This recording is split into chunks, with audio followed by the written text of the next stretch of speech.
카이로가 이집트의 중심이 된 이유가 있을까요?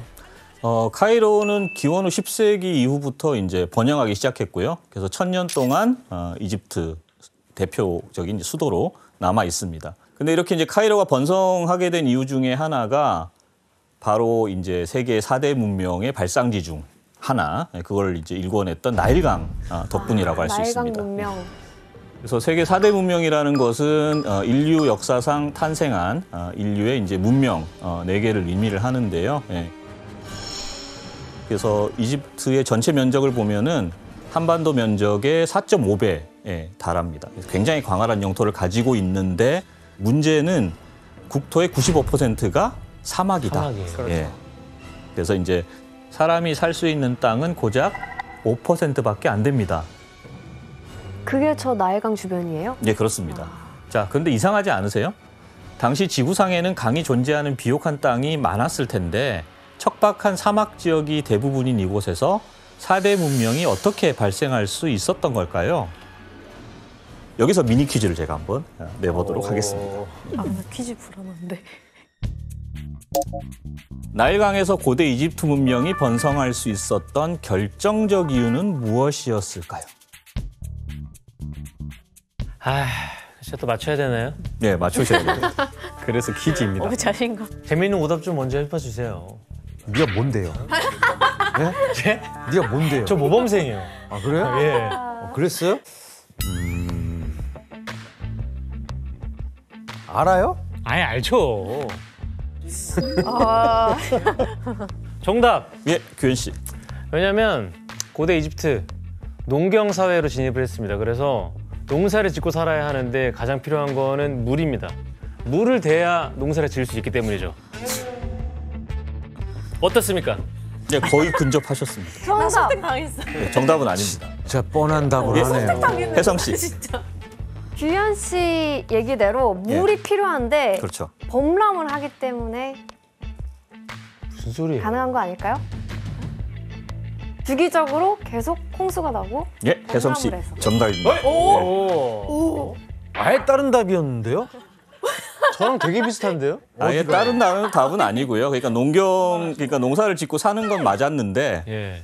고대 이집트 문명이 번성하게 된 결정적인 이유는 매년 일정한 주기로 나일강이 넘쳤기 때문입니다. 고대부터 1920년 이집트 정부가 댐을 건설하기 전까지 나일강은 아프리카 중부 지역에 내린 비로 인해서 7월 중순부터 8월까지 매년 넘쳐 흘렀습니다. 그리고 이때 이제 홍수가 나면 강 상류에 기름진 흙이 대량으로 유입이 됩니다. 그래서 나일강 유역 곳곳에 쌓이게 됩니다. 비옥한 땅이 생기는구나. 그렇죠. 네. 그때 이제 굉장히 풍성한 수확을 거둘 수 있었기 때문에 이런 것들이 이제 문명의 기본적인 요소가 됐죠. 당시 이집트 사람들이 어떻게 살았는지 이런 생활상은 벽화로도 함께 전해지는데 벽화를 한번 확인해 보겠습니다. 벽화가 재밌는데 항상. 재밌어. 맞아. 벽화 보면 항상 이렇게 막 뼈가 이렇게 딱. 저런 거, 저런 거. 자, 이 벽화 속에 보이는 나일강 유역의 모습이 어떠해 보이십니까? 지금 농사를 수확하고 엄청 잘 있고, 짓고. 그렇죠? 동물 이용해서 농사 짓고.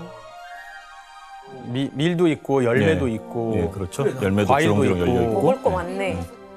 아니 근데 저렇게 컬러감 있게 그린 거예요? 실제로? 예, 그렇죠. 와. 이 사람들이 여러 가지 색을 사용을 해서요. 그렸고 그다음에 이게 무덤 내부라서 탈색되지 않고 지금까지 보존이 돼 있는 겁니다. 햄씨, 그 나일강 때문에 인류 최초로 발명된 게 또 있어요? 예, 그 나일강이 사실 우리가 지금 사용하고 있는 달력의 시초를 탄생시키기도 했어요. 왜냐하면 말씀하셨듯이 우리가 강이 범람해야만 농사가 되는데 범람한 시기를 알아야 되잖아요. 고대 이집트인들은 하늘에 있는 시리우스 별이 빛날 때 강이 범람한다는 것을 확인한 다음에 그 별을 기준으로 1년을 365일로 나눠서 하는 우리가 지금 사용하고 있는 태양력을 발명한 거예요. 태양력. 내가 지금까지 살면 제일 신기했던 게 그거예요. 1년 365일로 정해놓은 거. 도대체 누가? 이집트네요. 1년, 그래서 너무 야속한 거죠. 왜죠? 1년 한 3천일 해놨으면 나이 천천히 먹게요? 나이도 천천히 먹고 우리 할 일이 그러네요. 얼마나 의미가 많아요. 있어요. 나이는 천천히 먹지만 빨리 죽잖아요. 아, 그러네. 뭐 일찍 죽어도 무슨 상관이야. 나이가 어리. 일단 나일강 유역에서 이제 농사가 시작되니까 그 먹을거리가 많아지죠. 예. 네. 그러면 대표적인 작물들이 뭐냐 보시면 아까 말씀드린 밀보리 이런 것들이 있고 오이, 상추 이런 채소들이 있고요. 그다음 포도, 멜론 이런 과일들이 있었습니다. 그리고 아까 말씀드렸듯이 이제 가장 생산량이 많았다. 그리고 그걸 가지고 이걸 주식으로 만들어 먹었다. 그러면 이제 이게 무언지 한번 벽화로 직접 확인을 해보겠습니다. 밀 아니야 밀. 빵? 밀. 빵을 그때 어떻게 만들어요? 자, 여기 벽화가 빵이네? 네. 빵같이 생겼는데? 뭐처럼 생겼습니까? 빵이요. 빵이네. 예. 방금 구운 아, 빵. 빵순이 빵. 정말 네. 빵에 대해서는 다 하네요. 최초의 빵이 이집트에서 나왔다고 들었어요. 오, 맞나요, 교수님? 예, 맞습니다. 오븐이 있었어? 뭐 어떻게 만들어? 그거 어떻게 꼽았대 저거를? 발효를 해야 되잖아요, 발효. 발효가 있었다는 거예요? 효모를 발견한 사람들이 이스트를 발견한 거예요, 그러면? 그렇죠. 활용. 예, 맞습니다. 이야. 가루를 빻아서 밀가루로 빵을 만들어 먹었는데 이제 하루에 2번 식사를 했다고 합니다. 그래서 정기적으로 아침 저녁 2번에 걸쳐서 식사를 했다. 저거 무슨 그리고 맛이었을까? 또 하나 주요 작물 보리가 있죠. 예. 예. 자, 그러면 설마. 보리로 즐겨 먹었던 거는 무엇이었을까요? 네. 술? 설마 나왔다. 술? 막걸리! 맥주죠 맥주. 막걸리입니다. 맥주 아니에요? 힌트를 이렇게 크게 줬는데. 막걸리 술쟁이들. 막걸리는 아니죠. 맥주죠. 보리라 그랬어? 네. 아, 보리라 예, 그랬어요? 지원 씨가 왔습니다. 맥주. 아, 바로 맥주죠. 예. 음주 가물을 여기서 또 만든 거예요? 그렇죠, 그렇죠. 다 음주문화. 최초라니까요. 이집트. 그리고 맥주를 이제 어디서 만드나요?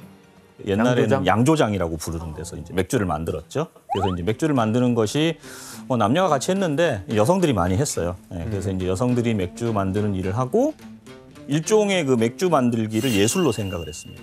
대단하다. 그래서 이제 맥주 만드는 사람을 이제 굉장히 귀하게 생각을 했다. 장인. 그렇죠. 예. 그러면은 이 외에도 교수님 그 고대 이집트 문명을 대표할 만한 게 또 뭐가 있어요? 고대 이집트에는 그 인류사에서 지성의 기준을 나타내는 이게 존재했습니다. 지성의 기준이요? 지성의 기준을 나타내는 아. 이것이 존재했다. 문자. 아, 예, 맞습니다. 정답입니다. 예. 바로 이제 최초의 문자 중에 하나인 아까 제가 말씀드린 상형 문자.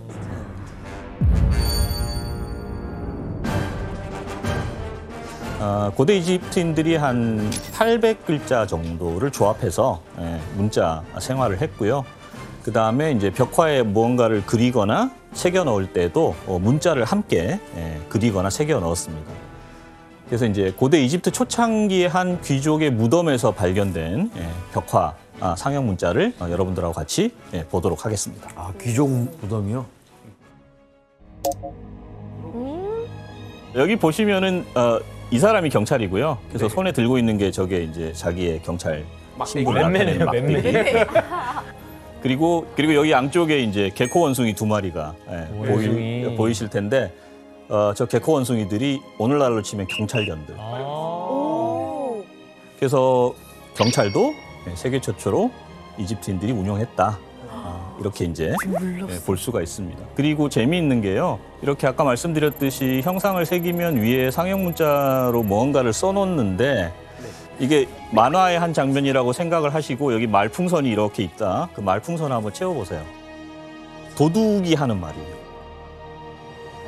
아, 정답. 저도 먹고 살아야 될 거 아니에요. 뭐 이런 거 아니에요? 뭐 그런 거는 이제 경찰서 가서 이제 해야 되는 얘기고 지금 현장에서 잡힌 상황이죠. 아, 잡힌 상황에서. 원숭이도 진짜 다리를 꽉 잡았어요. 양손으로. 그러니까. 이건 나이 원숭이야. 오, 예. 굉장히 근접했습니다. 예. 이게 어떻게 읽냐면요. 얼굴이 달린 문자들이 있죠. 새 같은, 새나 사람들. 그걸 마주보고 읽으시면 돼요. 그래서 보시면은 이야, 하, 이쿠, 우이, 그 다음에 싸우, 이아네르, 해무이, 에르, 네루, 이아에르, 펜이라고 쓰여져 있어요. 이아네르가 이 게코 원숭이를 이아네르라고 불렀어요. 이아네르펜 이 게코 원숭이를 떼주세요. 예, 때려서 말려주세요. 예. 왜냐하면 여기 보시는 것처럼 저기 장단지를 꽉 쥐고 있거든요. 아프잖아요. 예, 그래서 이제 일단 아프니까 얘를 좀 소녀 얼굴 표정도 되게 되게 당황했어.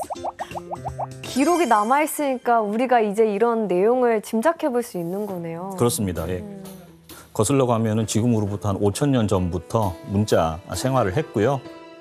그래서 이집트 문명이 어느 정도 발전했는지 알 수 있죠. 예. 이렇게 고대 이집트는 약 3,000년간 30개의 왕조가 흥망성쇠를 거듭하게 됩니다. 하지만 이런 격변 속에서도 굳건한 것이 하나 있었는데 바로 고대 이집트를 다스리는 힘, 파라오의 절대 권력이었습니다. 당시 파라오가 얼마나 막강한 존재였는지를 알 수 있는 건축물이 지금부터 무려 4,500년 전에 지어졌는데 피라미드? 네, 맞습니다. 이집트를 대표하는 거석 건축물 피라미드입니다. 예.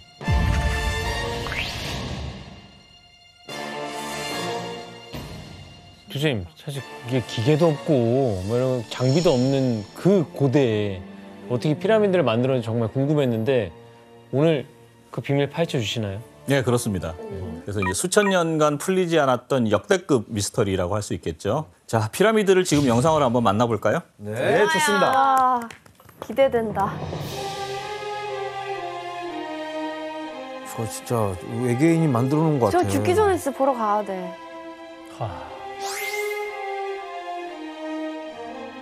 자, 이 중에 가장 큰 피라미드가 이집트 초기 파라오인 쿠푸 왕이라는 왕의 왕묘입니다. 높이가 147m 정도 되고요. 건물 50층 정도 높이라고 보시면 돼요. 우와. 자, 대피라미드는 높이뿐만 아니라 여기 보시면은 이제 바닥의 넓이가 정말 입이 떡 벌어질 정도로 상당한데 진짜 크다. 우와. 그 크기가 무려 그 상암동에 있는 월드컵 경기장의 5배 규모입니다. 5배 규모입니다. 네? 어떻게 만든 거야?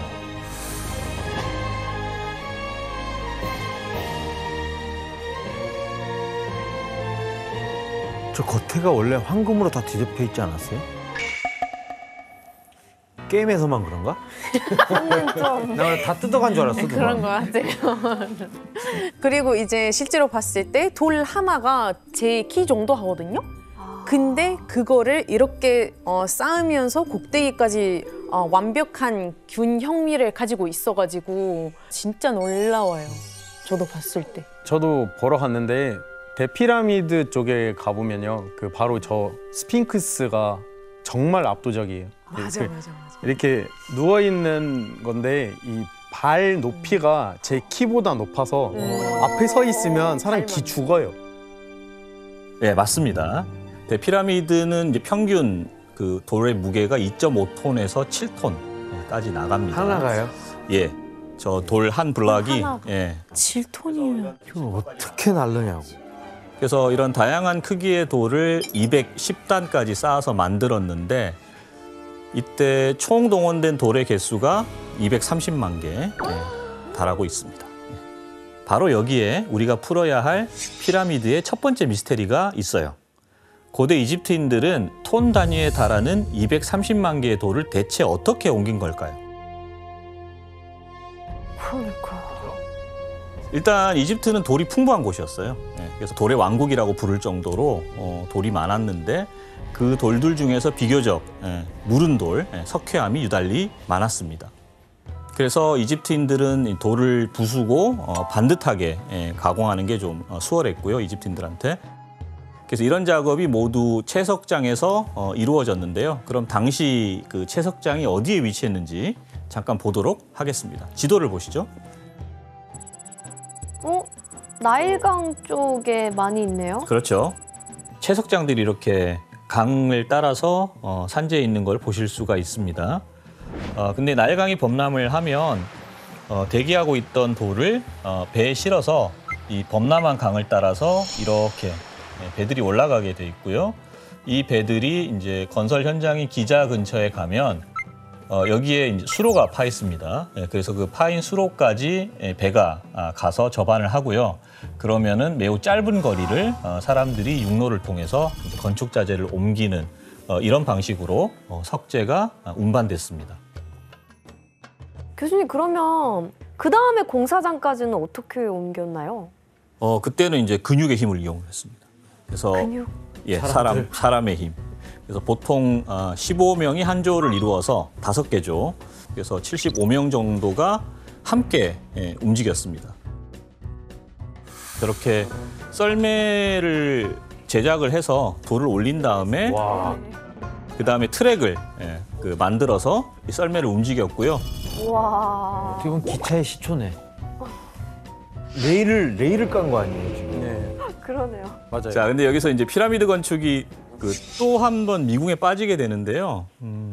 이렇게 그 거대한 돌들을 어떻게 하면 무너지지 않게 쌓을 수 있었을까? 그냥 어떻게 쌓는 게 신기해요, 진짜. 그리고 수천 년간 유지할 수 있었던 비결은 무엇이었을까요? 그게 제일 궁금하긴 해.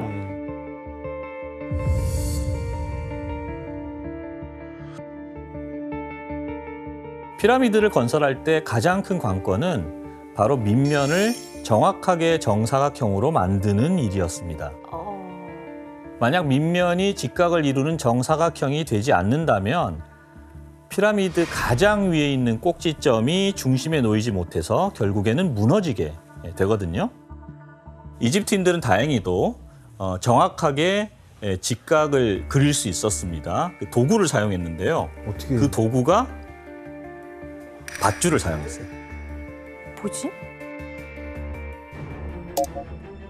자, 여기 보시면은 길이가 같은 12개의 매듭이 있는 밧줄을 이렇게 연결을 합니다. 그리고 3개를 이은 매듭, 그다음에 4개를 연결한 매듭, 그리고 5개를 묶은 매듭, 그리고 이것들을 굽혀서 이제 팽팽하게 잡아당기면 이게 바로 직각 삼각형이 되죠. 저거 피타고라스 정리인데? 네. 3의 제곱 더하기 4의 제곱은 5의 제곱. 예, 잘 아시네요. 자, 그러면 이게 정말인가? 요거를 이제 뒷받침할 수 있는 또 다른 자료를 여러분들하고 또 살펴보도록 하겠습니다. 자, 여기 보시면 이게 귀족의 무덤에서 발견이 됐는데요. 사람들이 손에 들고 있죠? 네. 예, 밧줄을 들고 있습니다. 네. 그리고 밧줄 자세히 보시면 여기 가운데 중간중간에 매듭이 보이실 거예요. 예. 그래서 사람들이 일정한 간격에 서서 밧줄을 잡고 있다.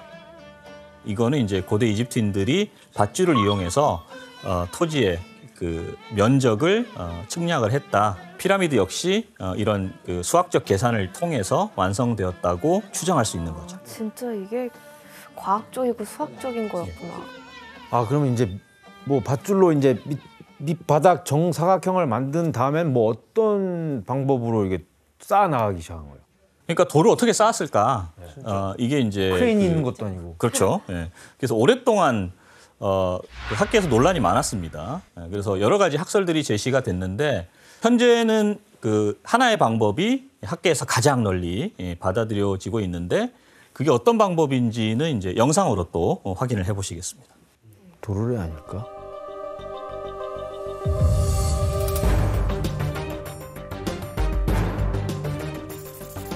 먼저 바닥의 각 면을 직각으로 만든 후 돌을 쌓기 시작합니다. 그리고 벽에 돌을 나르기 위한 나선형의 경사로를 만드는 거죠.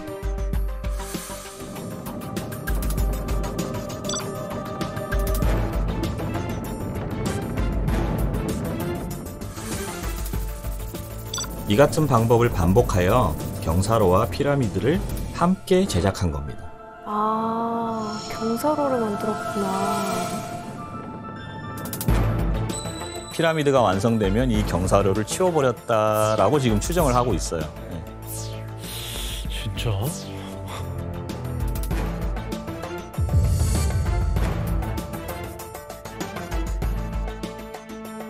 와. 아니, 그러니까 들으면 그냥 수학의 천재들 같은데. 그러니까요. 길을 만들면서 쌓아 나가는 거야. 와. 저런 아이디어를 생각했다는 게 너무 놀라운 것 같아요. 맞아요.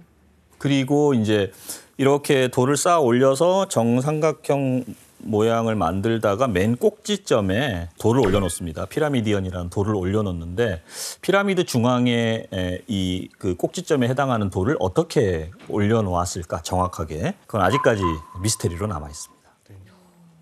근데 어쨌든 이게 어마어마한 규모잖아요. 그럼 총 몇 명 추정하세요? 기자의 대피라미드 건설 같은 경우를 보면 한 1만 명 정도가 동원되었을 것이다라고 보고 있고요. 그리고 이런 인원이 이제 매년 한 20년 동안 피라미드 건축에 매달렸을 것이다라고 추정을 하고 있습니다. 근데 이제 피라미드 건축과 관련해서 이렇게 꼭 나오는 얘기들이 있어요. 이게 과정이 길고 힘들기 때문에 노예가 동원된 것이 아니냐 하는 얘기가 있는데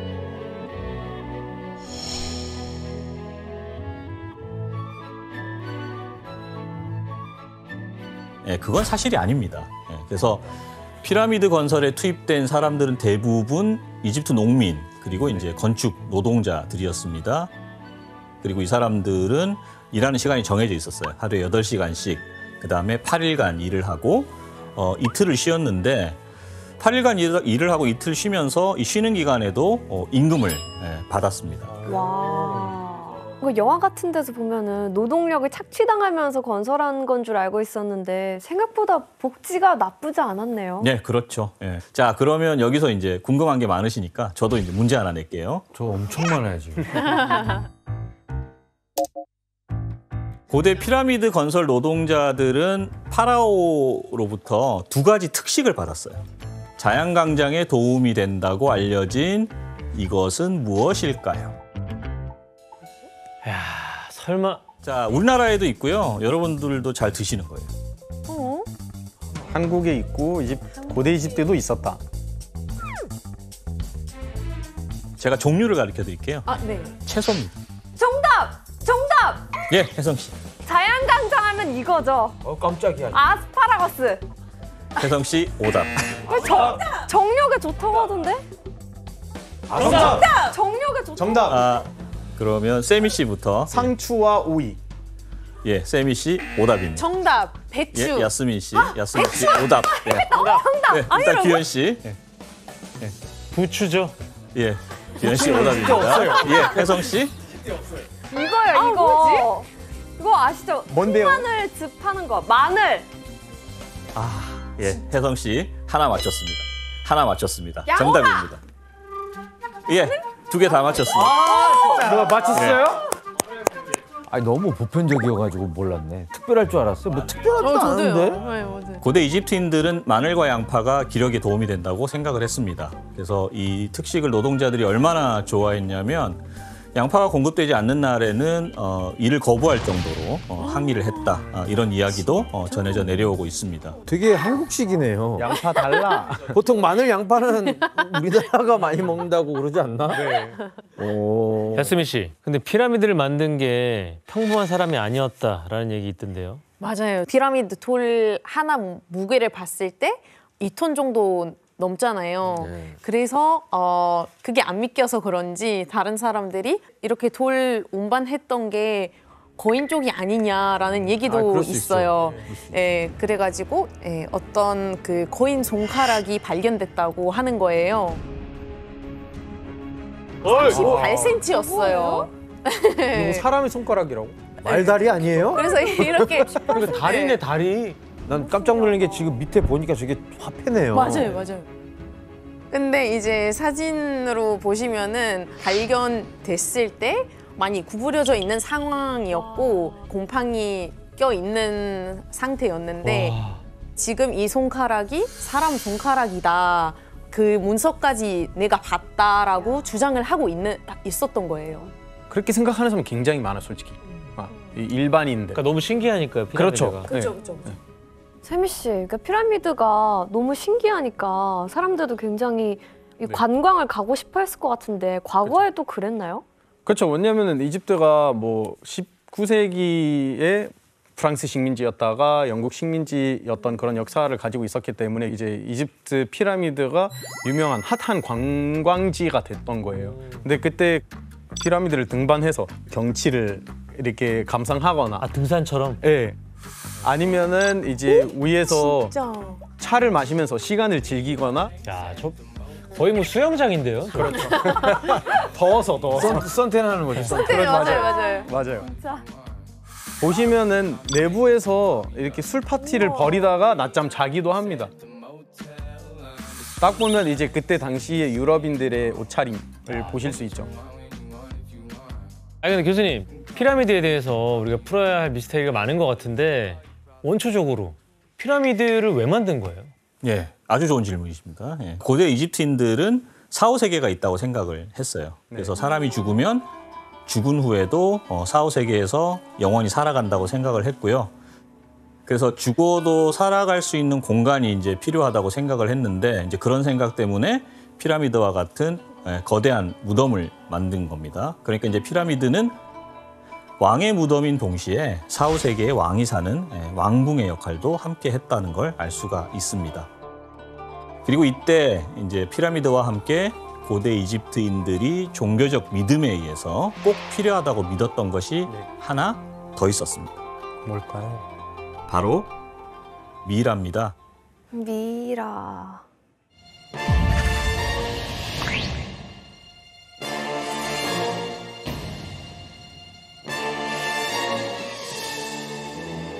오, 미라. 오케이, 됐다. 그치.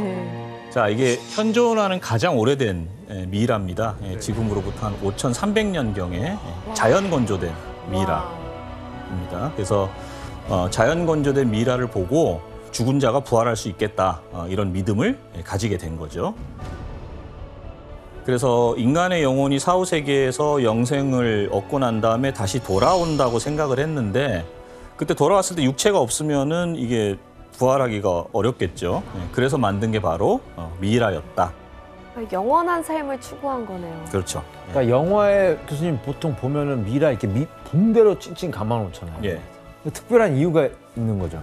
그 붕대는 이제 미라의 부패를 막는 방법 중에 하나라고. 붕대 하나로 그게 가능해요? 부패 막는 거예요? 하나만으로는 가능하지 않은데요. 여러 가지 과정이 있는데 그 중에 하나가 붕대로 감아서 부패를 막는 것이었습니다. 자, 이런 붕대가 얼마나 효과가 있었는지 영상으로 다시 한번 확인을 해보겠습니다. 세티 1세.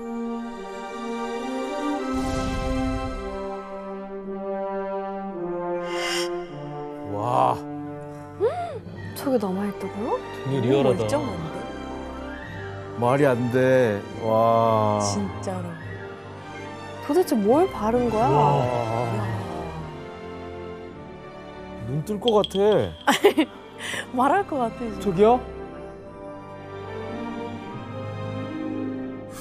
근데 좀 소름 돋아. 자, 어떠세요? 미라 보시니까? 도대체 뭘 어떻게 한 거예요? 그 방금 보신 게 이집트 후기. 그래서 이제 그 시신 방부 처리 기술이 이제 최고조였을 때 네. 거의 완벽에 가까운 미라를 만드는데 성공한 모습을 보신 겁니다. 자, 그러면은 이제 그 수천 년간 이렇게 부패하지 않는 미라를 어떻게 만들어냈는지 지금부터 그 비결을 단계별로 좀 살펴보도록 하겠습니다. 너무 재밌겠다. 궁금해요. 첫 번째 단계는 머리 안에 있는 뇌를 전부 제거를 하는 겁니다. 와. 그래서 이제 미라를 만드는 고대 이집트 장인들은 놀랍게도 뇌가 빨리 부패한다는 걸 알았어요. 뇌에 효소가 있어서 빨리 이제 썩는 게 문제였는데 그래서 미라를 제작할 때 가장 먼저 하는 것이 뇌를 빼내는 거였습니다. 어떻게 빼내? 그러게. 오 마이 갓. 그래서 코 안에 뇌와 연결돼 있는 그 뼈가 있는데요. 그 콧구멍 속에 꼬챙이를 넣어가지고 안쪽 그 뼈를 부순 다음에 뇌를 죽처럼 만들어서 이렇게 긁어내는 어머머머. 그런 방법을 사용해서 너무 짜증난데? 뇌를 제거를 했습니다. 왜냐하면 그때는 그 고대 이집트인들이 인간의 몸에서 뇌가 그렇게 중요한 역할을 했다고 생각하지 않았어요. 그래서 이 부패가 되는 그 방해가 되는 요소니까 그냥 제거해 버렸다고 합니다. 다음 단계는 이제 장기를 적출한다. 그래서 미라 장인들이 뇌도 빨리 썩지만 장기에도 이제 특히 소화기관 이런 것들은 이제 효소하고 박테리아가 많았기 때문에 두 번째로 장기를 적출을 했습니다. 심장을 제외한 몸 안의 장기들을 다 끄집어냈습니다. 교수님 그러면 왜 장기 중에서 심장은 그대로 놔둔 거예요? 왜냐하면 고대 이집트인들은 내세에서 심판을 받을 때 심장이 필요하다고 믿었거든요. 네. 아 맞아요. 그래서 사람이 죽으면 신들 앞에서 심판을 받게 되는데 이때 저울에 심장의 무게와 깃털의 무게를 달아요. 그래서 심장이 깃털보다 가벼우면은 이상적인 사후 세계로 갈 수 있다라고 이제 생각을 했습니다. 그래서 심판장에 가야 되는데 이게 이제 같이 가야겠죠. 그래서 심장만은 죽은 사람의 몸에 그대로 두었습니다. 심장을 제외한 장기들이 이제 적출됐잖아요. 빠져나왔잖아요, 몸에서. 이것들을 어떻게 했을까요? 따로 보관. 그렇죠. 네. 어디다 넣지? 그래서 항아리에 넣습니다. 그러니까 그 빼낸 장기가 위, 폐, 간, 그다음에 이제 창자, 소장인데요. 이런 것들을 분리해 가지고 항아리에 넣었어요. 왜냐하면 죽고 난 다음에 이제 사후에도 살아갈 때 필요한 장기라고 믿었기 때문에 이제 뇌하고는 달리 따로 보관을 했습니다. 어떻게 조각했을까? 그러니까 저 때도 벌써 조각 그러니까 저렇게 매끄럽게. 기술이 뭔가 좋았네요. 그다음에 표면과 내부를 깨끗이 씻은 다음에 텅 빈 머리에 이제 액체 상태로 만든 나무찐을 흘려 넣었습니다. 왜 우리 신발에다 모자 쌀 때 찌그러지지 말라고 뭐 넣어놓잖아요. 오. 네, 약간 그런 충전재. 역할이- 그런 예, 개념인 그렇죠. 거예요. 예. 그런 역할을 네. 자, 그래서 나무찐이 이제 들어가서 딱딱하게 굳으면 머리 모양이 둥글게 유지될 수 있었죠. 예. 자, 그리고 난 다음에 시체에 안팎에 소금 성분인 나트론을 채우는 거였습니다. 대단하다. 그 원리를 어떻게 알았을까? 그리고 40일 동안 건조를 시켰습니다. 40일 동안 이제 건조를 시키면은 이 나트론의 알칼리 성분이 이제 박테리아도 제거해주고요. 그 다음에 이제 세포막이 지방질로 돼 있는데 세포막을 단단하고 매끄러운 재질로 또 바꿔줘서 시신의 형태를 유지하는데 결정적인 역할을 했습니다.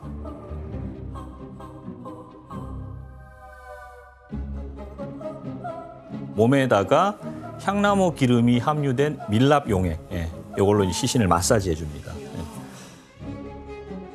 드디어 이제 마지막 단계에 이르는데 이때 바로 붕대로 이렇게 감싸고 난 다음에 미이라를 이제 관에 넣어서 안치를 하는 거죠. 근데 이게 듣다 보니까 사람 껍데기만 남기고 다 빼버리는 거네요. 그래야지 부패가 안 되니까요. 자, 그리고 이제 관을 보실 텐데요. 관은 계층에 따라서 뭐 나무관을 쓰는 경우도 있고 석관을 쓰는 경우도 있고요. 그리고 파라오는 여러분 아시는 것처럼 황금관에 넣어서 안치하기도 했습니다. 자, 이렇게 미이라를 만드는 데는 한 70일 정도, 그래서 70일이 소요가 됐고요.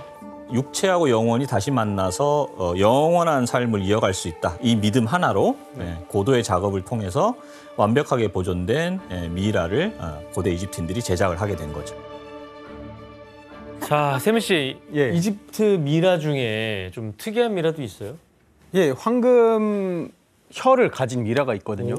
그 미라는 원래 혀가 제거된 상태로 이렇게 방부 처리가 됐는데 그래도 사후 세계에서 말할 수 있게끔 황금 혀를 넣어서 이렇게 보관했습니다. 근데 이제 또 다른 미라가 있어요. 외치는 미라. 오.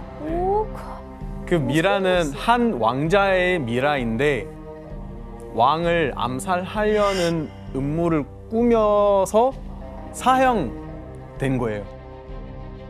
절규하는 듯한 그러니까요. 그렇죠. 네. 야, 진짜 리얼하다. 자, 고대 이집트인들은 이제 왕하고 왕족, 귀족들 그리고 일반인들조차 이제 미라로 만들어서 매장을 했기 때문에 지금도 꾸준히 미라들이 발굴되고 있습니다. 근데 이제 특정 시기에 이집트에 굉장히 많은 수의 미이라를 볼 수 있는데 여기서 한번 문제를 제가 내볼게요. 19세기 이집트에서 찍은 사진입니다. 미라 옆에 있는 남자는 무엇을 하고 있는 것일까요? 졸고 있는 거 아니에요? 그건 당연하죠. 정답. 네, 지원 씨. 촬영할 수 있는 권한을 주는 거죠. 기념 촬영 장사. 지원 씨 오답. 정답. 예, 혜성 씨. 약간 비가 내린 거예요. 그래서 미라가 조금 축축해져서 다시 햇볕에 잘 말린다? 예, 오. 오. 혜성 씨 오답입니다. 정답. 예, 지원 씨. 옆에 있는 게 신부고 오른쪽이 신랑입니다. 결혼식. 미라를 결혼시킨다. 미라끼리 결혼식 시키는 한이 맺힌가 거예요. 결혼을 못 하고 죽어가지고 한이 맺혀가지고. 아 예. 예. 지원 씨 사후. 오답입니다. 사후 결혼지. 정답. 예, 규현 씨. 미라를 판매하는 상인이에요. 규현 씨 정답입니다. 규현 씨 정답입니다.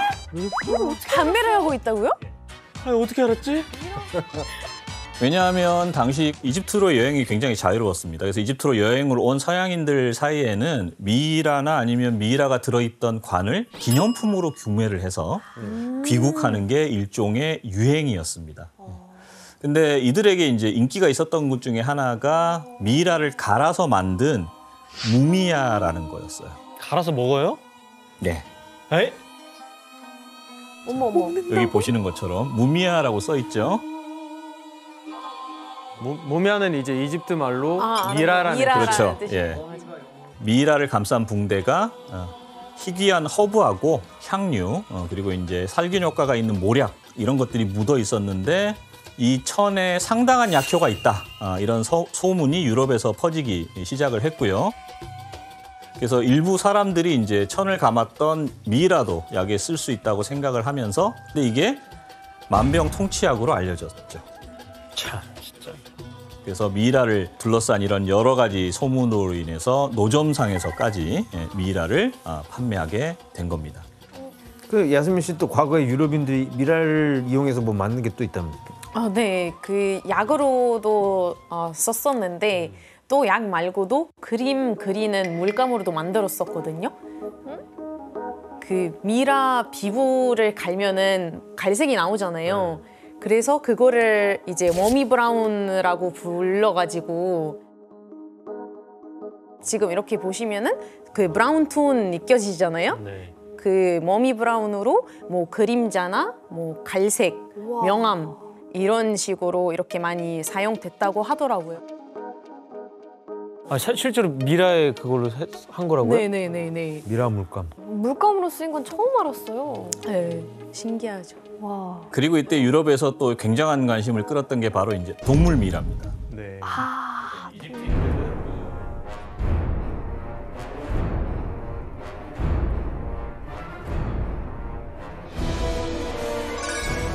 고양이, 고양이 특히 있어요. 고양이. 오, 예. 진짜. 그래서 고양이 미라는 이제 신한테 봉헌물로 바치고요. 네. 그리고 이제 공동묘역에 매장했을 것이라고 추정을 하고 있습니다. 그 다음에 이제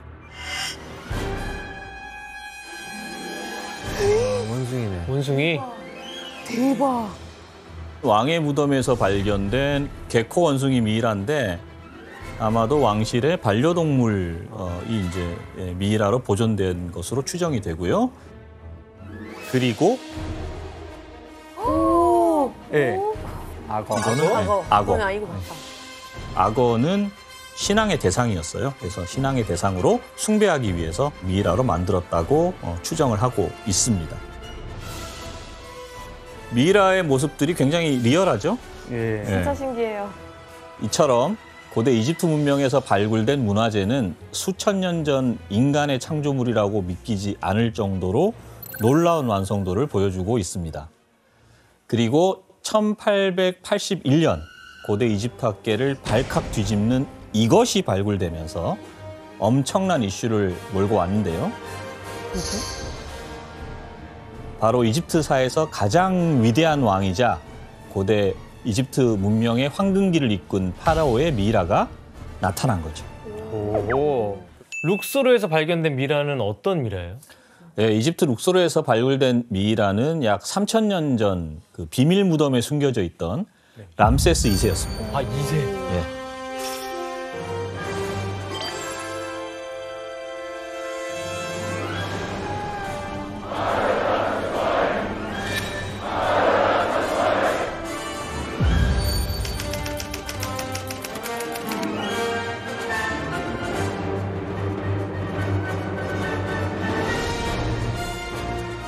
아, 이 사진 너무 유명하지. 자, 사진에서 파라오의 위험이 느껴지는 것 같지 않으십니까? 와. 뭔가 약간 진짜 신 같은 뭔가 이렇게 맞아요. 그 우아해요, 자체가 약간. 진짜 맞아요. 1881년 7월 6일 이집트 룩소르에서는 총 59의 미이라가 무더기로 발견됐습니다. 근데 이 놀랍게도 이 59의 미이라는 막강한 권력을 휘둘렀던 파라오와 왕비들 그리고 왕족들이었어요. 근데 더 놀라운 것은 59의 미이라 중 람세스 2세의 미이라가 존재했다는 사실이죠. 고대 이집트사에서 숱한 역사적 자취를 남긴 가장 위대한 파라오의 실체가 드러나는 순간이었습니다. 이야. 그렇다면 람세스 1세는 왜 다른 왕족들과 함께 무더기로 발견될 걸까요? 그 이유는 바로 도굴 때문이었습니다. 람세스 2세가 사망하고 60년도 채 안 된 어느 날 람세스 2세의 무덤이 도굴꾼들에게 노출되는 사건이 일어나게 됩니다. 그리고 이때 미이라를 제외한 값비싼 부장품들이 모조리 도굴을 당합니다.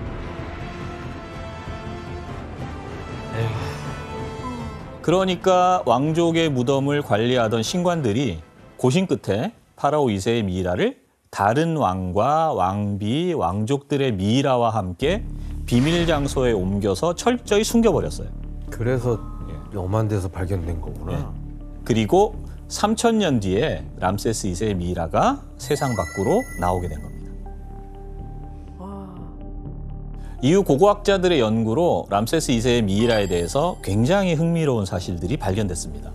그는 빨간 머리에 키가 173cm 정도, 그리고 상당히 와. 다부진 체격이었어요. 굉장히 큰 거였네요. 예. 그 시대에. 그 시대에 굉장히 큰 거죠. 젊은 시절의 그의 모습을 한번 여러분들하고 보겠습니다. 잘생겼다. 멋있어. 반듯하신데요. 예. 이목구비가 굉장히 뚜렷해요. 람세스 2세는 많은 이집트 왕들 중에서도 굉장히 매력적인 외모의 소유자로 알려져 있습니다. 근데 사실 그 고대 이집트 최고 황금기를 이끈 람세스 2세는 정통 파라오의 혈통은 아니었습니다. 그러면 어떻게 파라오가 된 거예요? 람세스 2세가 파라오가 된 것은 운이 좋은 할아버지가 계셨던 덕분이었어요. 로또예요? 그 할아버지는 후계자가 없었던 왕 때문에 본인이 운 좋게 파라오가 되면서 그의 아버지가 그 뒤를 이어서 파라오가 됐고 결국에는 람세스 2세는 25세, 25살의 나이에 고대 이집트 최고의 통치자인 파라오로 즉위하게 됩니다.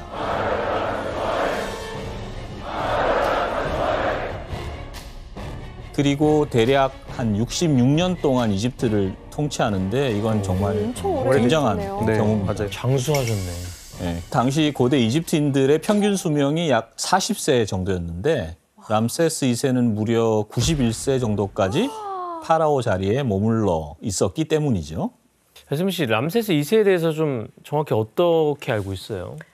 제가 알기로는 람세스 2세는 이제 정력 왕으로 유명했다고 하더라고요. 그래서- 어떻게 그렇게 알아요? 뭐 제가 알기로는 남긴 자녀만 보면은 100명 정도 된다. 100명 정도 된다. 그리고 다른 썰이 있는데 뭐 400명 정도 된다. 그 정도로 이제 건강한 남성으로 여왕이 400명인 거예요? 아니, 애가. 한 명이 자녀들이요. 400명을 낳지는 않았을 거 아니에요? 그래도 여왕이 400명은 아닐 거 아니에요. 모르죠. 한 100명일 수도 있죠. 아니 모르죠. 네. 그건 확인할 방법이 없기 때문에 자, 그러면은 여기서 문제를 내겠습니다. 람세스 2세가 파라오로서의 건강함을 과시하려고 고대 이집트 축제 행사에서 주기적으로 한 행동은 무엇이었을까요? 아 근데 이거 너무 민망한데요. 뭔데요, 뭔데요? 뭔데요? 아니 어떻게 생각하는 게 나랑 똑같아요? 아니 뭐 둘 다 무슨 생각들을 하는 거예요? 아 저는 말 못하겠어요. 너무 민망해서.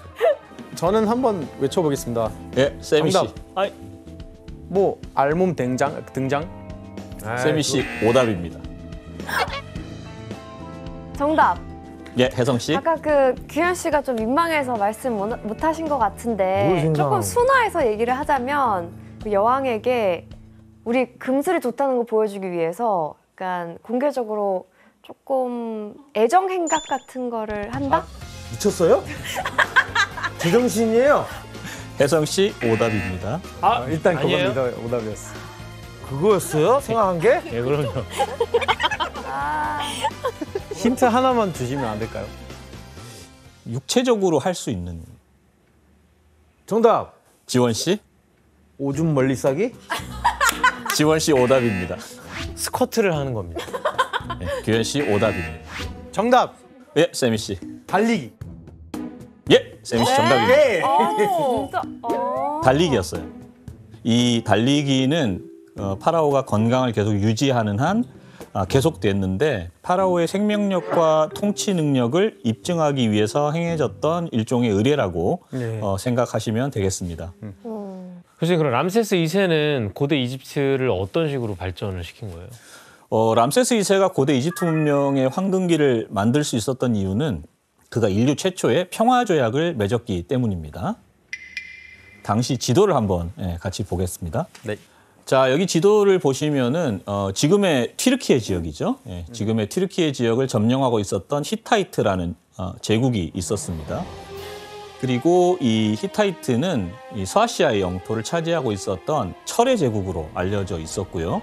오랜 기간 이집트와 영토 분쟁이 있었습니다. 그래서 두 제국 간의 싸움이 굉장히 오랫동안 지속이 되었고요.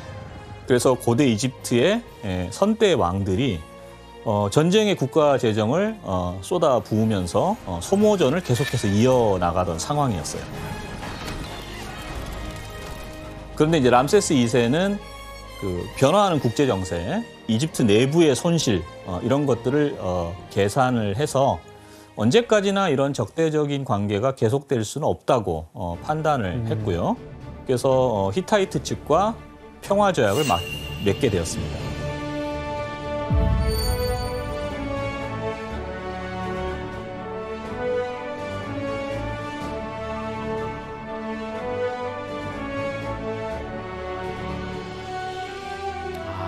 교수님 그러면 람세스 2세가 저 평화 조약을 맺은 이후로는 이집트에 평화가 찾아오나요? 예, 평화가 찾아오고요. 그래서 이제 평화가 찾아오니까 이집트인들이 히타이트 제국과 연결된 항구를 자유롭게 출입할 수 있는 그런 혜택을 얻게 됐습니다. 그래서 이집트에는 교역의 문이 활짝 열리게 되는데 이로써 그 이집트인들은 더 큰 경제적인 풍요로움을 누리게 됐습니다. 교역로를 통해서 양질의 올리브유, 포도주, 뭐 아편, 그다음에 구리, 토기 이런 것들이 거래가 됐고요. 그런 교역 덕택에 고대 이집트에 찾아온 풍요로움은 이집트 문명에 꽃을 피우게 됩니다. 그리고 히타이트를 넘어서 지중해까지 이집트의 수학, 천문학 이런 수준 높은 문명이 알려졌고요. 그래서 고대 이집트인들의 명성이 이제 지중해 전역으로 퍼져나가게 됩니다. 그리고 특히 고대 이집트에서는 이 학문이 발달하게 되는데 뭘까요?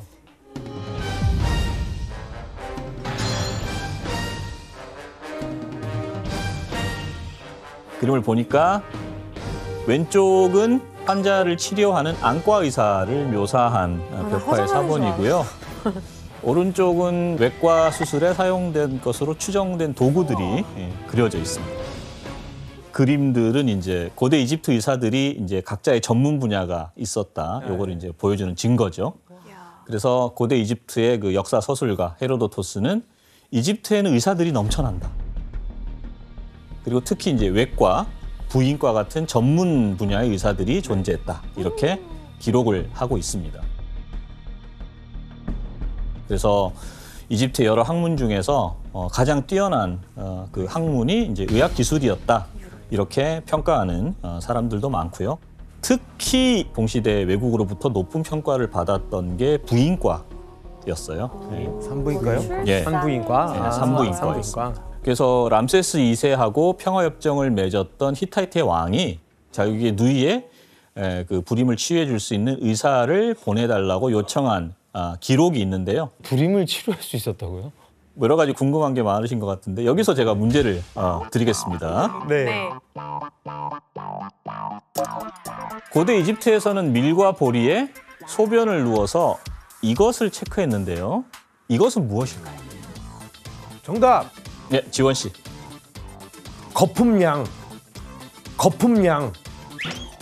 지원 씨 오답입니다. 아니요. 거품이 많으면 당뇨병 의심이 되거든요. 부인과와 관련된 문제입니다. 정답. 네, 혜성 씨. 저 때 이미 테스터기가 있었던 거예요. 무슨 테스트? 임신 테스트기. 그럴 것 같아. 혜성 씨 정답입니다. 와 이거 진짜 신기하다. 어떻게 이게 가능하죠? 설명을 드릴게요. 밀 씨와 보리 씨의 이제 각각 소변을 보게 하는 거죠. 그래서 밀에서 싹이 나면은 딸을 임신했다는 뜻이고 아 갑자기 이상한 보리에 데 싹이 나면은 아들을 임신했다는 뜻으로 받아들였고요. 굉장히 미신적인데. 갑자기 그다음에 신빙성이 확 둘 다 떨어지는데요? 싹이 나지 않으면 임신을 하지 않았다고 생각을 했습니다. 아니 근데 저는 되게 과학적이라고 생각하다가 그러니까요. 갑자기 좀 떨어지는데요, 뭔가 이게. 근데 이런 그 고대 이집트의 임신 테스트 방법을 증명한 사람들이 있어요. 1963년에 미국의 국립보건원에서 파피루스에 기록된 그 고대 이집트인들의 밀과 보리 테스트가 얼마나 정확한지 검증을 하기로 합니다. 에이 그게 뭐 무슨 검증이 되겠어요? 그리고 이 실험의 결과는 놀랍게도 임신한 여성이 밀과 보리 씨의 소변을 보자 70%의 확률로 싹이 났어요. 네? 싹이 났어요. 네? 진짜요? 말도 안 돼. 미국 국립보건원은요, 여성들이 임신을 했을 때 증폭되는 그 에스트로겐 호르몬이 종자의 형성을 촉진하기 때문이라고 어머. 설명을 와 했어요. 진짜 신기하다. 근데 그 아들 딸은 아니죠? 네, 근데 이제 성별 판별은 이제 근거 부족으로 결론이 났습니다. 와 그래도 신기하다 정말. 심지어 이집트에서 발굴된 한 의료기구를 보시면요. 고대 이집트인들의 높은 수준의 의료 지원을 실감하실 수 있는데 예, 먼저 사진을 보겠습니다. 이게 뭐야? 뭐지 저게? 뭐지? 이건 발인데? 발등에다가 뭘 한 건데? 보호대 같은데. 뭐지? 이 인공 발가락. 그렇죠. 예, 마치 사람의 발 모양인 이것은 엄지발가락을 나무로 만든 의족입니다. 에? 발에 잘 부착시키려고 가죽 덮개를 이제 이용하는 모습까지 볼 수가 있죠. 와, 그래서 발이구나. 엄지발가락만 안 써왔구나. 예, 그래서 이제 이 보형물이죠. 예, 보형물의 발굴은 노동자들이 높은 수준의 의료 지원을 받았다는 것을 의미하죠. 진짜 말도 안 야스민 씨 된다. 고대 이집트 신기한 의학 기술들이 있네요. 네, 나는 맞아요. 더 있나요? 네, 또 있어요. 그거 말고도 인류 최초로 비임약을 만들었었대요. 고대 이집트 때. 그 어떻게 만들었냐면 그 악어의 배설물하고 아카시아 잎하고 꿀을 사용해서 이렇게 비임약을 만들었는데 그 여성 체내에 놓으면은 이제 임신 예방을 할 수 있는 방법이 된 거죠. 뭐냐면은 이제 그때 당시에 자식을 많이 낳으면은 돈 많이 들기도 하고 힘들잖아요. 그래서 그런 용도로 이렇게 만들었다고 했어요. 근데 또 이집트 그 고대 이집트인들이 이혼도 되게 많이 했었대요. 이제 합의 이혼하게 되면은 뭐 재산 분할도 그렇고 뭐 남편이 자녀들에게 양육비도 줬어야 했고 뭐 생활비라든지 아니면 위자료까지 그런 식으로 처리했다고 하더라고요. 법이 있었어요? 그리고 절차를 뭐 보면은 재판하는 그런 법정이 있나? 사회적으로도 많이 발전한 것 같아요. 네. 자, 고대 이집트사의 흐름 속에서 이제 람세스 2세의 치아가 이집트인들, 일반인들에게도 굉장한 황금기였습니다. 그래서 이제 먹거리가 풍성해지고 점차 자신을 이렇게 가꾸는 이제 미적 아름다움 이런 데 이제 관심을 가지게 됐죠.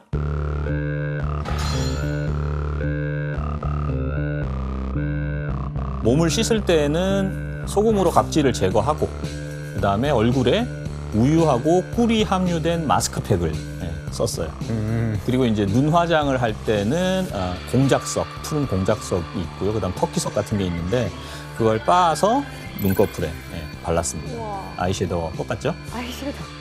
그리고 붉은 염료를 이용해서 머리카락을 염색을 하고 손톱이나 발톱을 물들이기도 했습니다. 대박이다. 매니큐어, 페디큐어. 아니 여성들은 뭐 고대 이집트 때부터 미용에 대한 관심이 있었던 것 같은데 혹시 남성들도 치장을 한 게 있나요? 네, 남성들도 멋부리기를 좋아했고요. 그래서 이제 남성들이 종종 사용한 거, 이것도 이제 세계 최초로 만들어진 것 중에 하나인데 바로 가발. 아, 그 영화에서 네, 나오는 들어봤어요. 그 칼 단발. 맞아요. 당시 많은 이집트인들이 이제 날씨가 덥기 때문에 머리를 미는 경우가 많았어요. 그래서 이제 머리를 밀었는데 공식 행사에 이제 참석을 하거나 그런데 이제 자기 아름다운 모습을 보여주기 위해서 이런 가발들을 사용했습니다. 오. 가발은 남성도 착용을 했고 여성도 착용을 했고요. 뭐 실제 사람의 머리카락, 그 다음에 양모, 그 다음에 말총 이런 다양한 재료로 제작을 했다고 합니다. 심지어 고대 이집트인들은 발에 최초로 이것을 사용한 인류이기도 했는데요. 재미있는 사진 한번 보겠습니다. 발찌야? 그래 발찌인 것 같다. 뭐지? 양말. 발가락 양말. 아니 그냥 양말 아니야? 발가락 양말 아니에요? 발가락이 자, 낙타 양말이에요? 바로 아시네요. 양말입니다. 아니 왜 두 개밖에 안 해놨어? 사람이 신는 양말이. 발가락 양말하고 이제 흡사한데요. 줄무늬 패턴이 있어서 이제 귀여워. 이쁘다. 화려한 양말이죠. 우와, 저렇게 알록달록한 예쁜 양말을. 그래서 빨간색은 식물의 뿌리, 그 파란색은 대나무 잎, 그 다음에 이제 노란색은 용접꽃이라는 이제 꽃을 사용을 했습니다. 그래서 이제 이런 양말이 고대 이집트인들의 그 생활용품 중에 하나였고요. 굉장히 놀라운 발견이기도 했어요. 자, 고대 이집트인들에게 평화의 시대를 열어준 람세스 2세는 고대 이집트 문명의 황금기를 증명하기 위해서 거대한 건축물을 세우게 됩니다. 아.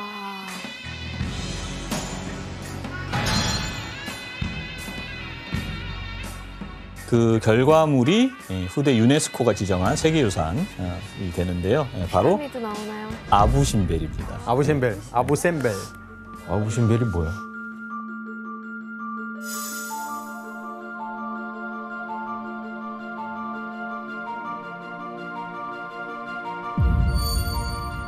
아부신벨 신전은 이집트 역사상 그 파라오 개인이 지은 신전 중에는 가장 거대한 신전 중에 하나입니다. 크기가 어마어마해요. 바위산을 깎아서 만든 이 건축물이 입구에서부터 20m 높이의 람세스 2세 좌상 4개가 이제 버티고 있습니다. 람세스 2세는 자기를 신처럼 생각을 했습니다. 아, 신격화했구나. 그래서 람세스 2세는 아부신벨 신전을 건축하게 되었는데요.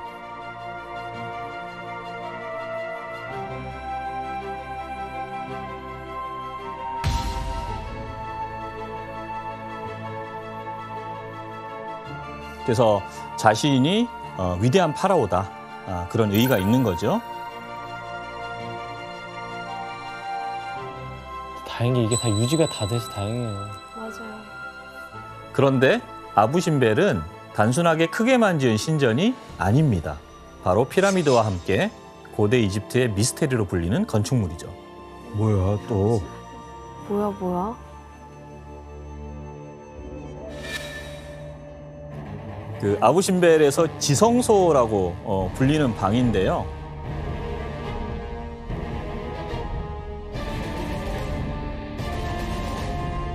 지성소에는 1년에 2번 신들의 왕 아몬과 태양신의 라, 그리고 람세스 2세의 석상에 약 20분간 태양빛이 들어오는 신비한 현상이 일어납니다. 와, 완전 스포트라이트네.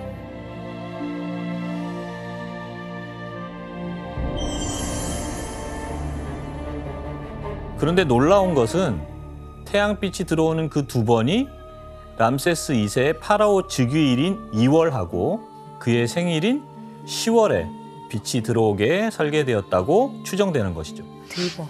와. 이미 자리를 봐놓고 걷다 한 거네. 근데 그거를 다 수학적으로 계산을 해서 바위를 깎아서 했을 설계를 때문에. 했다는 거예요? 네.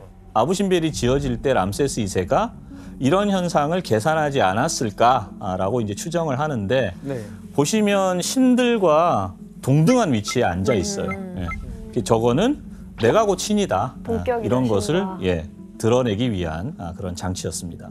근데 또 한 가지 놀라운 사실이 있습니다. 여기 보시면 가장 왼쪽에 있는 신, 이 신한테는 태양빛이 들어오지 않아요. 그러게요. 그러니까 네, 안 보여요. 근데 이 신이 태양빛을 받지 못하는 이유는 광물의 신이기 때문에 그렇습니다. 예, 그래서 고대 이집트인들이 이 신에게는 태양빛을 일부러 비추지 않게 그렇게 설계를 한 것으로 추정이 됩니다. 그것까지 생각을 했다고요? 배스미 씨, 이 아부신벨의 가치가 세계적으로 굉장히 좀 알아준다면서요? 네, 맞아요. 근데 이제 원래 비하인드가 있는데 1960년대에 그 이집트에서 댐 건설 사업으로 그 아부신벨 신전이 숨을 들 뻔했어요. 어머. 네, 그래가지고 사태가 너무 심각해지니까 유네스코에서 세계적으로 그 모금 운동을 시작한 거예요. 그 도움을 주려고. 그때 한국도 이부에 동참했고요. 그래서 이제 무사히도 그 아부신벨 신전을 이전할 수 있었고 그런 계기로 그 유네스코에서 세계문화유산을 보호하는 그런 협약을 만들어서 살릴 수 있었던 거예요. 그 정도로 유네스코에서도 이렇게 가치가 있는 그런 신전인 거죠. 어쨌든 람세스 2세의 모든 것들이 지금 이루어지고 있는데 또 다른 업적들이 있나요? 남겨진 게? 예, 그래서 왕의 미라를 아까 보신 것처럼 도굴꾼들로부터 지키기 위해서 파라오들의 왕실 전용 묘역이 있었는데 그 공동 무덤을 적극적으로 보호를 했습니다. 피라미드 같은 경우에는 건물이 높고 크니까 도굴꾼들에게 굉장히 쉬운 타겟이 됐거든요. 그래서 이제 고대 이집트인들의 파라오들은 치안을 위해서 왕실 전용 공동 묘역을 만들기 시작했는데 이것을 일명 왕가의 계곡이라고 합니다. 네.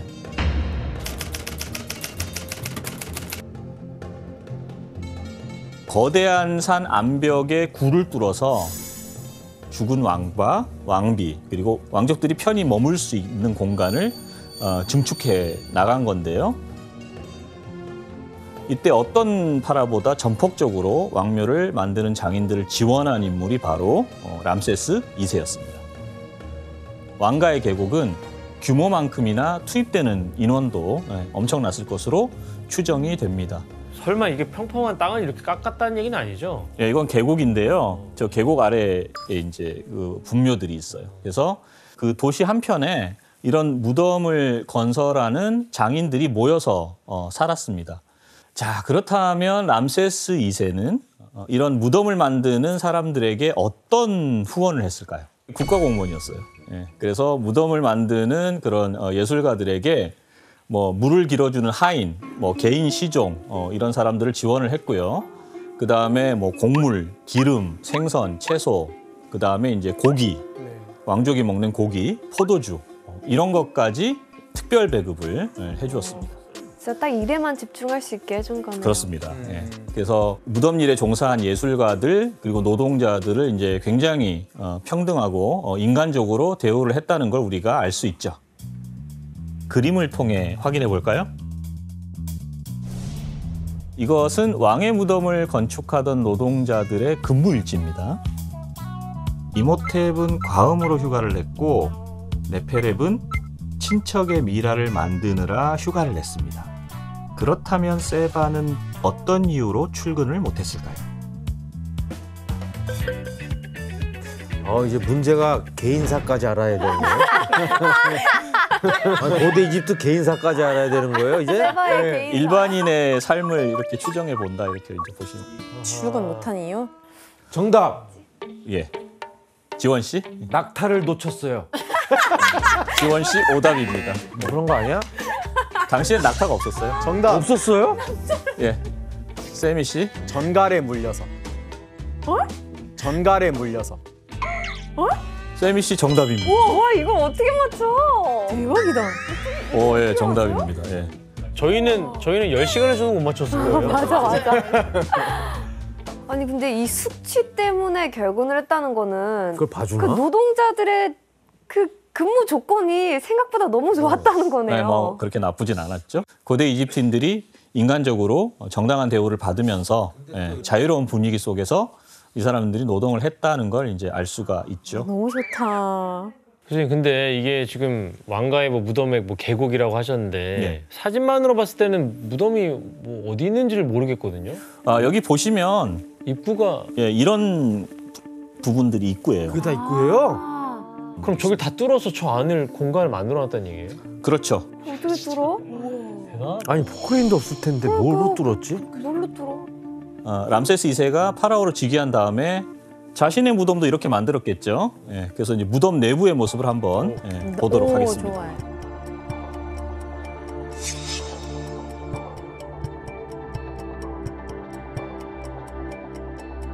약 250평 정도 되는 내부인데요. 예, 가장 화려하고 가장 거대한 무덤이었습니다.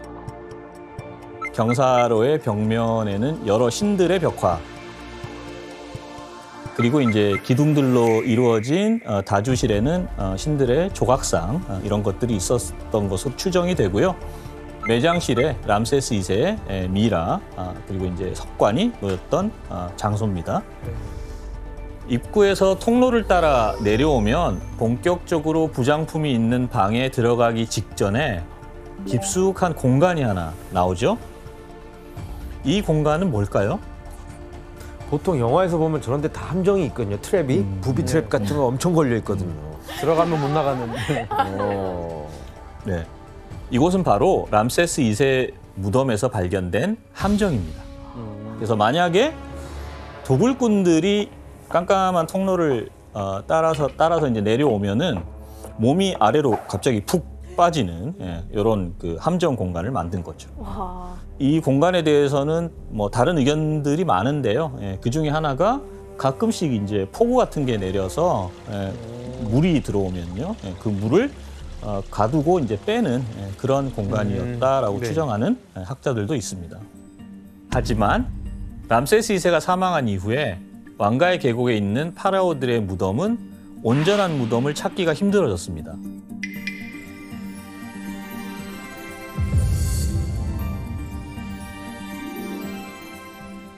고대 이집트 말기에 그 국가 재정이 고갈되면서 그때 임금 못 받았던 노동자들이 무덤 안으로 들어가가지고 다 덜었다고 하더라고요. 근데 신기한 게 파라오뿐만 아니라 뭐 왕족, 귀족, 뭐 병민들까지 가리지 않고 다 이렇게 했다고 하더라고요. 네, 안타깝죠.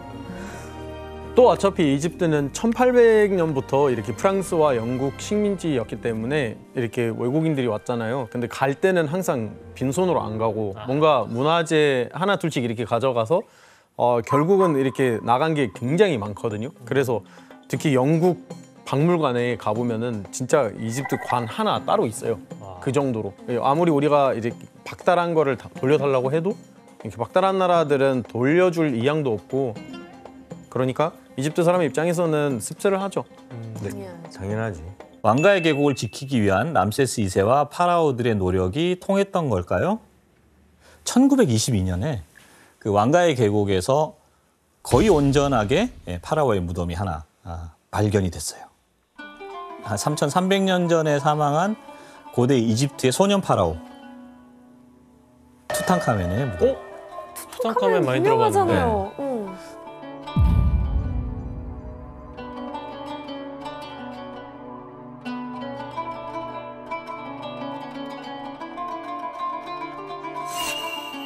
와. 와 이게 뭐예요? 황금 마스크 굉장히 유명한 유물. 말도 안 돼. 저게 그 직접 옛날에 봤어요, 이거. 순금 와. 11kg. 그 옛날 어떻게 만들어 이걸? 완전 삐까번쩍 올금. 대단하다 진짜 이거.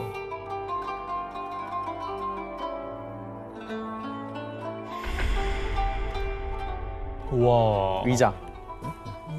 저 다 황금이에요? 이건 금박을 입힌 아 금방. 목재에 금박을 입힌 겁니다.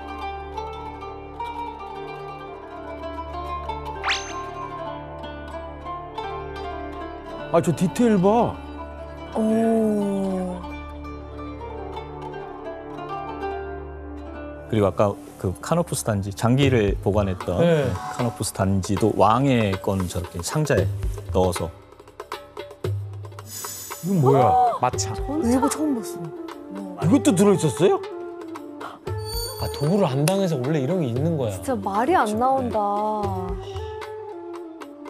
그래서 투탕카멘의 왕묘에서 나온 유물이 대략 한 5,300여 점으로 엄청난 양이 쏟아져 나왔고요.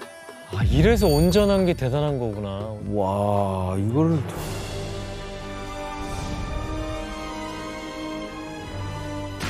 투탕카멘의 그 무덤과 보물이 발견되고 이제 80년 뒤에 그의 미이라가 공개가 됐는데요. 아. 와. 진짜 소름이다.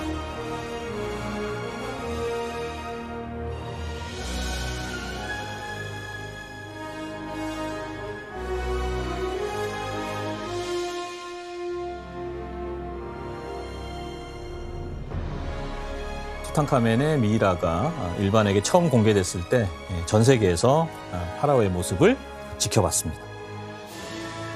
와 진짜 이집트 위대한 나라였네요 정말. 맞아요. 아니 너무 도구라고 쉽게 만드네요. 우리가 잘못했어요. 애초에 유발을 하네. 아니 나 보고 있는데 나도 좀 땡긴다. 견물생심이라고. 나도 며칠 고생해서 파갈 수 있다면 파하겠어. 게다가 투탕카멘은 그 재위한 지 9년밖에 이집트를 안 다스렸습니다. 그러니까 역사적으로 그렇게 중요한 인물도 아니에요. 아 람세스 2세가 얼마나 대단했어. 66년 동안 얼마나 그럼에도 불구하고 게다가 무덤도 굉장히 작습니다. 예. 그럼에도 불구하고 이렇게 많은 유물들이 나왔다는 걸 보면은 파라오들이 얼마나 엄청난 대우를 받으면서 매장이 되었을까. 그리고 다른 파라오의 무덤은 얼마나 장엄하고 화려했을까. 이런 것들을 이제 상상해 볼 수 있습니다. 아니면 돌군들이 마지막으로 여기 해야지 하고 여기다 보관해놨다가 죽은 거 아닐까요? 모든 파라오의 그 보물을요? 보물을 저기다가 잠깐 넣어놨다가 이제 이거 다 털고 이거 마지막으로 가져가야지 하다가 갑자기 정갈이 막 물어가지고 아, 교수님 근데 투탕카멘 하면 그 무덤을 발굴한 발굴단들이 좀 모두 죽었다라는 그 파라오의 저주 그 좀 유명하지 않나요? 여기서 나온 거야? 들어봤어. 네.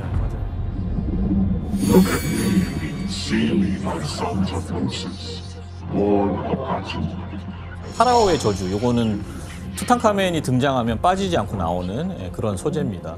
파라오의 저주라는 게 어떻게 생겨났냐면은 투탕카멘의 무덤을 발굴했던 그 팀원들이 하나둘씩 의문의 죽음을 맞이했다. 이런 전설이 있습니다.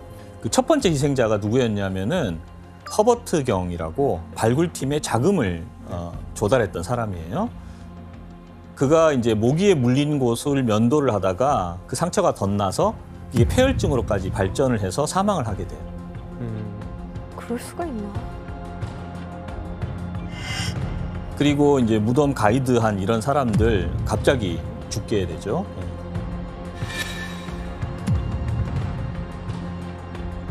그래서 이제 훗날에 돌연사한 희생자 수가 한 21명 정도 됐다. 많다. 사실 돌연사한 사람들이 한 21명 정도다라는 건 맞아요. 그건 맞는데 근데 실제 발굴에 참여했던 총 인원 이건 한 1,500명 정도 되거든요. 그 1,500명에 비해서 21명이 너무 작네. 알지 못하는 이유로 죽었다. 이건 좀 그 저주로 이어지기엔 좀 무리가 있는 거의 거죠. 100분의 1 수준이에요. 극히 일부만 사망을 했다. 그리고 이제 발굴을 지휘했던 하워드 카터는 투탕카멘 발굴 전까지는 뭐 그렇게 알려지지 않은 평범한 고고학자였는데 발굴 이후에 이제 커다란 명성을 누리게 됐죠. 그리고 17년 동안 무병장수, 제법 오래 살았어요. 64세에 생을 마감을 하게 됐고, 그다음 무덤을 발견해서 처음 알린 사람, 당시 나이가 12살이었는데 81년이나 더 살다가 93세에 세상을 떠나셨어요. 장수하셨네. 예, 그래서 이제 생전에 인터뷰에서 무덤을 발굴함으로써 경제적 부족함이 없이 잘 살았는데 저주는 무슨 소리냐 이렇게 비웃었다고 합니다. 파라오의 저주, 요거는 자신들의 문화를 지키고자 했던 이집트인들이 만들어냈던 그런 바람이 결합돼서 만들어진 전설이 아니었을까라고 짐작을 합니다. 7대 불가사의의 피라미드, 영원한 삶을 꿈꿨던 미라, 고대 이집트의 위대한 왕 람세스 2세, 그리고 투탕카멘까지 살펴봤는데요. 고대 이집트 문명은 서양 문명의 시작이라고 알려진 그리스의 많은 지식을 전수했어요.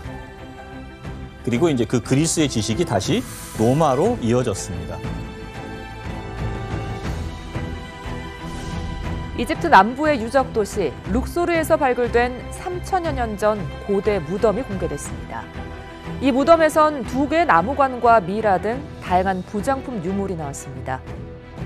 그래서 인류는 기존의 지식 위에 새로운 지식을 계속해서 쌓아서 지금까지 발달을 해온 거죠. 자, 그래서 고대 이집트 문명처럼 문명의 모체를 배우는 것이 세계사를 균형 있게 이해하기 위해서 꼭 필요하다. 이 말씀을 남기면서 오늘 강의를 마치고자 합니다.